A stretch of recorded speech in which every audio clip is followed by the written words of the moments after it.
Palantir have reported their earnings, and in the pre-market they are up nearly 20%, trading near the $100 mark. Remember, this is a company that is up more than 400% over the last year, and when the market does officially open, they will be trading now at a new 52-week high. And bear in mind, this is one that all three analysts had previously considered to be a hold. So in today's episode, we are going to take a look at their latest investor presentation to see what they release, the expectations for the next quarter and the full year, and also talk to you about our updated valuation model based on the DCF. Now, first things first, we can in fact see the shares did rocket upon the release of the numbers, and we can see not only very strong earnings, but they have released impressive guidance. Now let's start off with the actual numbers that they did release, and we can see 14 cents above the 11 anticipated for the EPS, very nice to see, and the revenue also impressive, 828 versus the 776. Now it didn't stop there. We can also see for the next quarter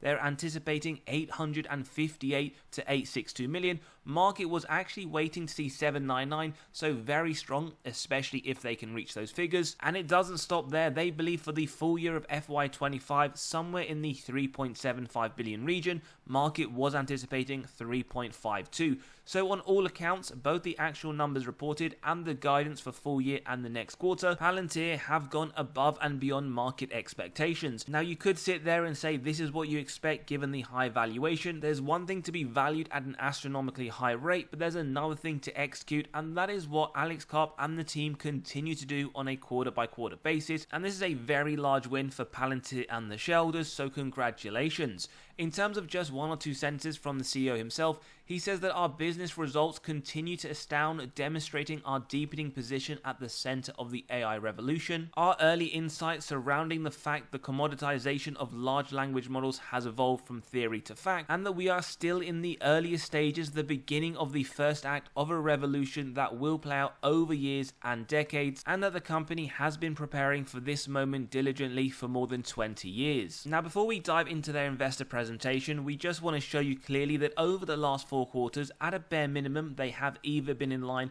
or outperformed what the market was anticipating, and over the next 3 quarters, they are expecting double-digit growth to the EPS to continue, although do forecast a small drop in Q4 of 2025. Now the valuation, even with this performance, their expectation for 2025 does mean that the forward PE does still look very high at 163, and there are probably no surprises that this company does trade at a premium in comparison to the sector. In fact, if you're buying this, you are paying more than a 500% premium in relation to others, but on top of that, also be aware that this company does now trade above their own historical 5-year average. So let's dive into the investor presentation, get a bit more of a feel for the numbers, what they have announced and the expectations, but we're going to dive into each one of these points. You can see it on the screen, but very impressive. We're talking double-digit increases to pretty much every single one of their metrics. So we'll start off by looking at their commercial revenue, up 64% on a year-on-year comparative, up 20% from the previous quarter. The actual commercial customer account, again, up 73% year-on-year, up 19% on a quarter-by-quarter basis, and there are other factors here that we can see equally as impressive, but just goes to show the strength in the relationship building and execution of the deals. We then move on to the net income, which when we do exclude it for one-off expenses, we can in fact see that it has gone even higher, continuing the theme of an increase quarter on quarter. And if we just look at the same quarter from last year, 93 million, now sitting nearly double that at 165, which really does go to show that whilst this company is valued very highly, the growth is definitely something that we would say is very impressive and continues to go across the majority of metrics. Again, operating income 142 million, significantly above the Q4, so the same quarter, which actually was more than double the 66 million reported. And this is also reflected on the US growth revenue from the same quarter last year, up 52% in what they say as an acceleration in commercial and US government contract. In terms of the commercial element, up 64%, in terms of the government element, up 45%, and then we move on to the global commercial revenue, up 31%, again global government up 40%. So these numbers are something that maybe the market was hoping for given the valuation, but also actually has superseded what they wanted, not just in their earnings per share and in their revenue, but also in their guidance. Total revenue as well up 36%, but it is up double digit from the previous quarter at 14. One thing we also like to highlight on this channel, not companies that just continue to increase their revenue, pretty much the majority of companies do that, but like Palantir, high quality companies that can increase their margins, operating efficiency. It was 34% in Q4 2023, Q4 of this year 2024, 45%, which is also an increase from the previous quarters. So they are moving in the right direction. We want to still see this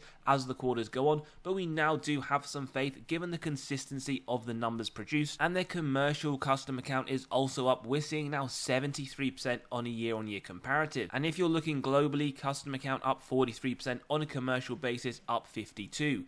We then really like to highlight this slide every single earnings because they have taken on a lot of deals. We typically hear about at least one or two in the media every few weeks. 129 deals. This is purely just in the latest quarter of at least $1 million. But we want to highlight here 32 of them which were at least worth $10 million.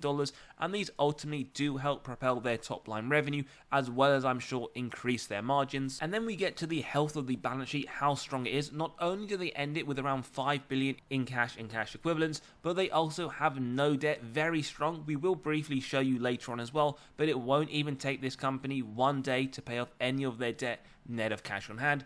Not only cash from operations going up as well as their margins, but also the free cash flow, something we love to see and something we will ultimately use when we do get to our own discounted cash flow model. In terms of the next quarter, we did highlight this earlier on in the episode, but this is a lot higher than what even the analysts were anticipating. And one thing we really want to point out, the adjusted free cash flow of this company is looking very impressive. In fact, for 2024, they estimated the full year at $1 billion. They actually superseded that by around 1.2 to 1.3. So overall, a job very well. Institutions have been doing over the full year. Well, there's 46% ownership, around $2 billion worth of sales, but over the last year, we see more than double the amount of buys, nearly $6 billion. So they have been very bullish on Palantir, at least in FY 2024. And if we do look to the insiders, where there's around 13% ownership, they have been selling around $2.5 billion over the last year. One thing we would say though, with insider selling, not necessarily a bearish signal,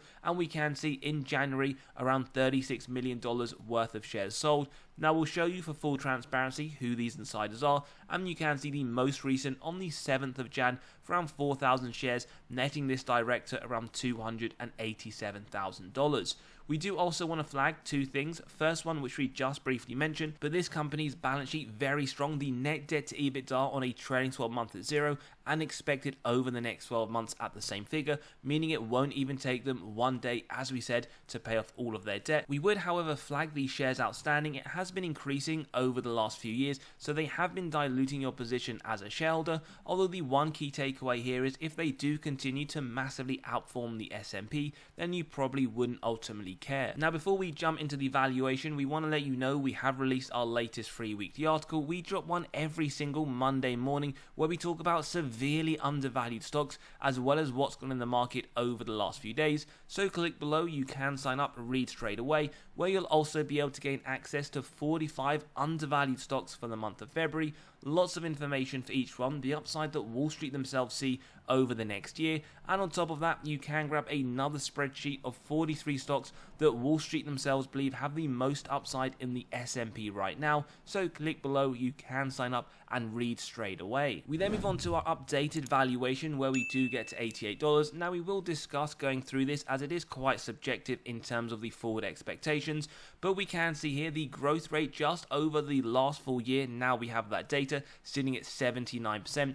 And we can see in 2025 they did estimate around 1.5 to 1.7 billion. So this number here for that does sit pretty much in line. However, bear in mind when we did see the full year expectations of 2024, they thought this would be around 1 billion and they did smash those expectations. So we've gone for a growth rate of 35% moving forwards. With a discount rate, we then get the present value of future free cash flows and terminal value. We add together with the cash, subtract total debt, get to the equity value, divide by the shares outstanding, and as you can see, $88, which does imply around 12% downside from the current trading value. However, as we said, these numbers are subjective. You can grab a copy of this model by clicking on the pinned comment below. running through your own numbers, whether it's for Palantir or any others. We'll show you then for those that are a lot more bullish at 40% around $120, that is upside of 20%, and for those that are a lot more conservative at the 30% point around 65, meaning downside of 35%. Now we will take through the medium rate. It is one we have consistently used for Palantir, so we won't be changing that for the time being, as there is no change in the numbers, in the earnings and the guidance shown. So this comes to $88. Now we don't stop there, as typically we do like to use a margin of safety on this channel, and we start off at 10%, execute on that if it meets our 3 golden criteria: wide moat, strong financial metrics, and good forward-looking data. Now, if you believe that, in today's episode, a buy at around $80, and then we keep typically going till it's near the current trading price. But as we can see, we believe right now this company is trading at a premium, $100 so far in the pre-market. We see it at $88, and for those that want around 20%, you would be looking at $70. As we said though, trading at a premium, Wall Street themselves, they see downside by the end of 2025, and they see this at an $80 price target. And we did do in previous episodes a bit of a look at where this company would be if it did hit the $1 trillion mark, and the price would sit around $439, which is more than a 4x from the current value. As always, give us your thoughts in the comments below. Well done to those who have been holding this company. Give us your thoughts. Maybe are you holding, are you selling on the earnings? And for those that aren't in this position, let us know your thoughts, whether you are looking to buy this or in fact waiting for a potential drop. Don't forget to sign up to the free weekly newsletter, grab those spreadsheets, and also come and join us in the Patreon, where we do cover our weekly buys and sells. We have, given the volatility over the last few days, been doing purchases as well as sales. Have a great day, and we'll see you all on the next one.